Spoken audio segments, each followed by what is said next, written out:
সালমান শাহকে হত্যায় ডনের সঙ্গে 12 লাখ টাকার চুক্তি। বিস্তারিত জানতে চ্যানেলটিকে সাবস্ক্রাইব করে সম্পূর্ণ ভিডিওটি দেখতে থাকুন। চিত্রনায়ক সালমান শাহকে হত্যার জন্য খলনায়ক ডনের সঙ্গে 12 লাখ টাকায় চুক্তি করেছিলেন শিল্পপতি এবং সাবেক চলচ্চিত্র প্রযোজক আজিজ আহমেদ ভাই।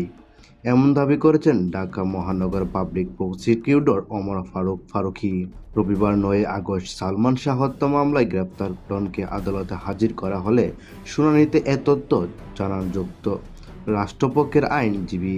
পরে তাকে সিআইডির কাছে হস্তান্তর করা হয়।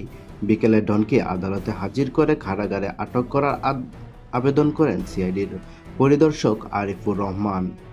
আবেদনে বলা হয়, আরিফুর হক ডন দীর্ঘদিন ধরে পলাতক ছিলেন। তাকে পুলিশ হেফাজতে এনে মামলার বিষয়ে নিবিড়ভাবে জিজ্ঞাসাবাদের প্রক্রিয়া চলছে। জামিনে মুক্তি পেলে তদন্ত কার্যক্রম ব্যাহত হওয়ার পাশাপাশি তার পুনরায় পলাতক হওয়ার আশঙ্কা রয়েছে। রাষ্ট্রপক্ষে আবেদনের পক্ষে শুনানি করে মহানগর পাবলিক প্রসিকিউটর ওমর ফারুকী। আসামি পক্ষে কোনো আইনজীবী উপস্থিত ছিলেন না। শুনানি শেষে ঢাকা মেট্রোপলিটন ম্যাজিস্ট্রেট মোহাম্মদ জুয়েল রানা আরিফুল হক ডনকে কারাগারে পাঠানোর আদেশ দেন। মামলার এজাহারে অভিযোগ করা হয়েছে 1996 সালের 6 আগস্ট চিত্রনায়ক চৌধুরী মোহাম্মদ শাহরিয়ার ইমন ওরফে সালমান শাহকে এজাহারভুক্ত অন্যান্য আসামি এবং অজ্ঞাতনামা ব্যক্তিরা